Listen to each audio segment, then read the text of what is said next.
Ahojte všetci, pripravil som si pre vás 10-minútový workout, ktorý vás prebudí do dňa.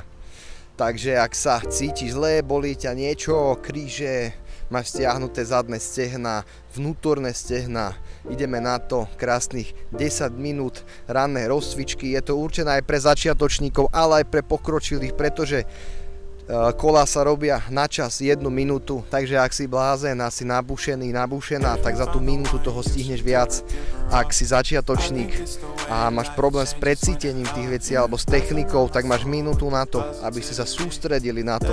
Nech je to čo najlepšie prevedené a precítené. Pamätajte, nie sú to preteky, každý ide podľa svojich možností, každý raz začal, teším sa na to, 10 minút, ideme na to. Strašne tu fúka, dúfam, že ma budete počuť. Dnes si dáme len taký chillový tréning. Skôr budeme strečovať a naťahovať v rôznych pozíciách. Prvá pozícia ti uvoľní hamstringy a chrbát. Si v tejto pozícii, si úplne uvoľnený a budeš sa hýbať zo strany na stranu. Uvoľnenie.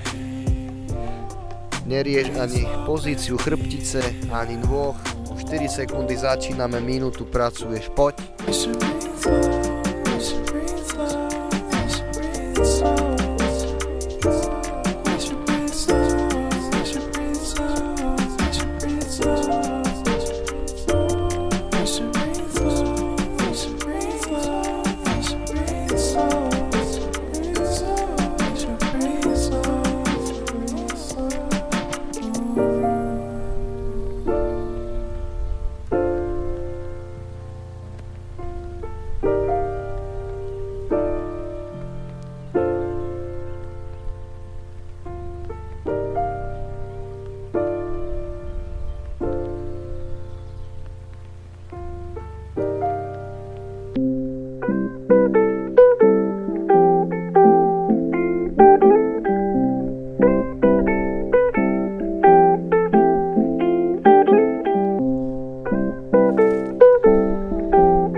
Ďalšie cvičenie bude v stoji a snažíš sa s jednou rukou v rotácii natiahnuť čo najvyššie a najďalej je to možné a na striedačku s druhou posilňuješ týmto antigravitačné svaly, rotácie chrbtice, najmenšie svaly, ktoré potrebuješ, ideš na to.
Ďalšie cvičenie bude opäť rotačné, ale bude veľmi uvoľnené, budeš iba mávať rukami voľne okolo tela.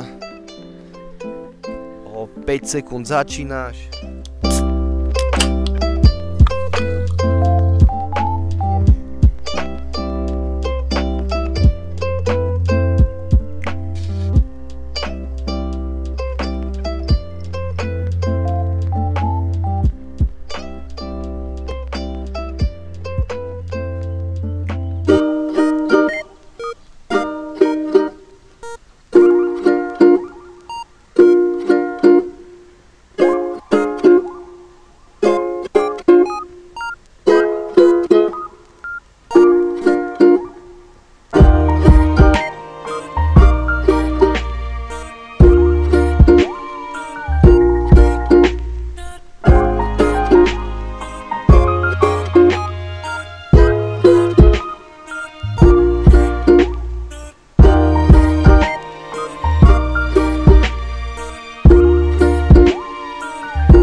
Ďalšie cvičenie bude koordinačné, budeš stáť na jednej nohe a budeš imitovať to, že ťa vietor rozhadzuje z rovnováhy.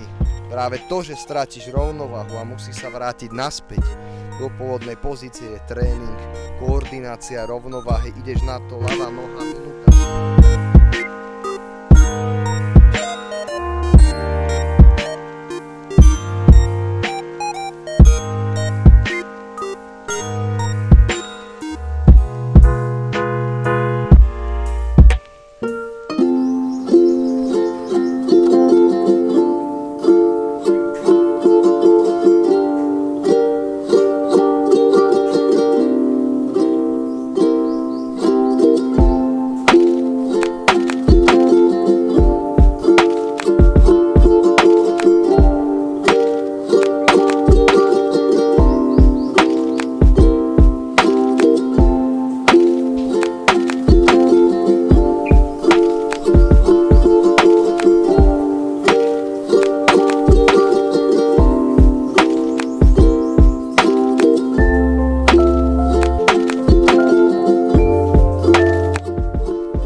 Na druhú nohu, takisto sa snažíš hýbať v rôznych pozíciách, s nohou opisuješ približne kružnicu, ale nie je to nutné, hlavne sa s tým hraj a užívaj si pohyb, o 2 sekundy začínam.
Ideme do ďalšieho kolečka, kde budeme zase naťahovať hamstring. Budeš mať jednu nohu vzadu na špičke na úrovni päty a robíš mŕtvý ťah, napriamený chrbát, pevné brucho, natiahnutý hamstring, postavíš sa a na druhú stranu. Ak je to pre teba koordinačne náročné, ideme minútu iba na jednu stranu. Poď.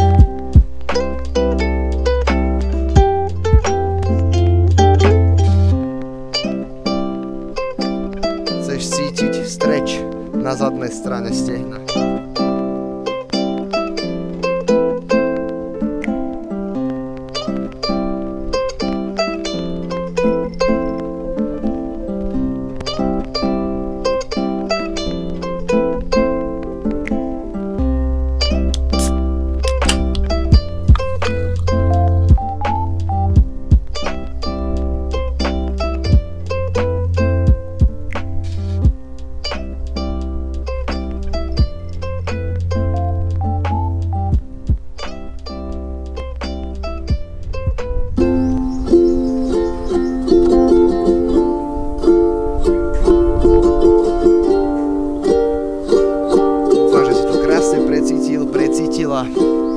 Pevné brucho, napriamený chrbát, natiahnutý hamstring.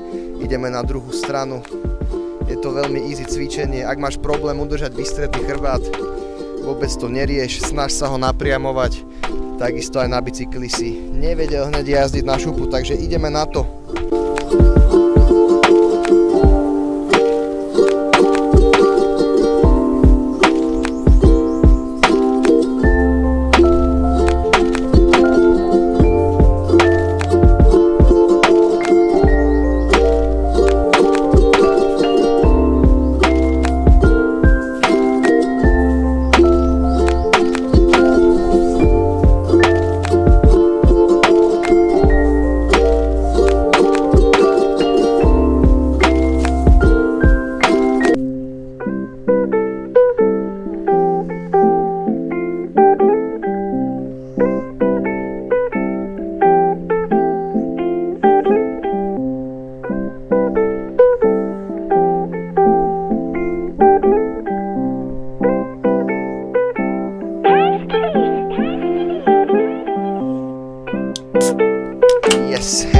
natiahnutý. Ideme teraz sa trošku venovať vnútorným stehnám.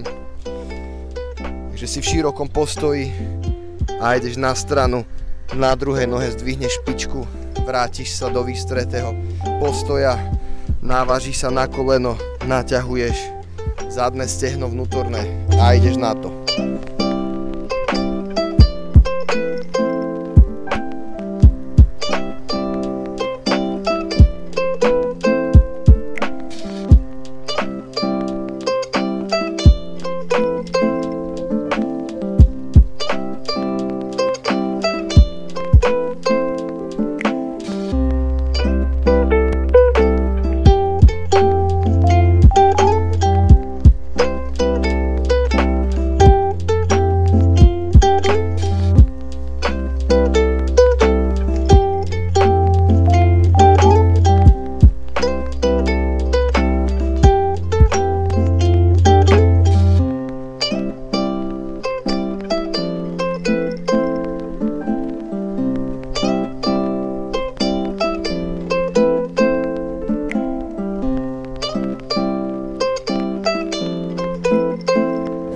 OK, takže vnútorné stehna natiahnuté, natonizované, krásne ideme na posledné dve cvičenia, kde budeš zase stať na jednej nohe a už budeš pracovať ale trošku cieľene s nohou čo najviac dopredu a s nohou čo najviac dozadu a pracuješ minútu.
Dúfam, že máte tak rozbité nohy, jak ja. Ja som ráno išiel ťažké drepy, takže posledné kolo, posledné cvičenie. Stojím na pravej s ľavou nohou, hľadám priestor vpredu a vzadu. Kľudne sa opri s rukou o zem, ak to potrebuješ, a začíname, poď.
Yes, tak je to za nami, krásny tréning, brutálne natonizovanie na ráno, to čo všetko potrebujete, aby ste neboli cez deň bolaví a unavení, takže sme natonizovali, natiahli všetky časti tela, ktoré potrebujete pri sedavej práci alebo všeobecne, takže teším sa na vás na budúce, užívajte a makajte.